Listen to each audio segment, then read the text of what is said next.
అదేవిధంగా మన ఈ సంక్రాంతి సంబరాల్లో second attractive game, first cricket అయితే సెకండ్ వాలీబాల్ దాదాపుగా మనం ఫస్ట్ ఇయర్ గ్రామ స్థాయిలో నిర్వహించుకోవడం జరిగింది.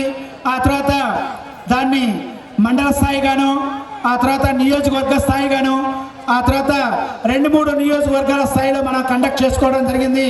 ఈ సంవత్సరం అయితే మాత్రం దాదాపుగా పల్నాడు జిల్లా స్థాయిలో మనం ఈ వాలీబాల్ ఈవెంట్ని కండక్ట్ చేసుకోవడం జరిగింది. జిల్లా నలుమూల నుండి కూడా దాదాపుగా ఎక్కువ స్థాయిలో టీములు రావటం, క్రీడాకారులు పోటీ పడటం జరిగింది. ఈ గేమ్లో దాదాపుగా ఫైనల్స్ చేరినటువంటివి గుత్తికొండ, మాచర్ల ఈ 2 టీంలు కూడా హోరాహోరీగా బరిలో నిలవడం జరిగింది. అదేవిధంగా టోర్నీ ఆశాంతం కూడా బెస్ట్ స్పైకర్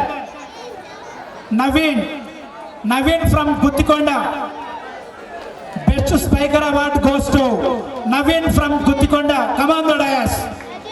వీరికి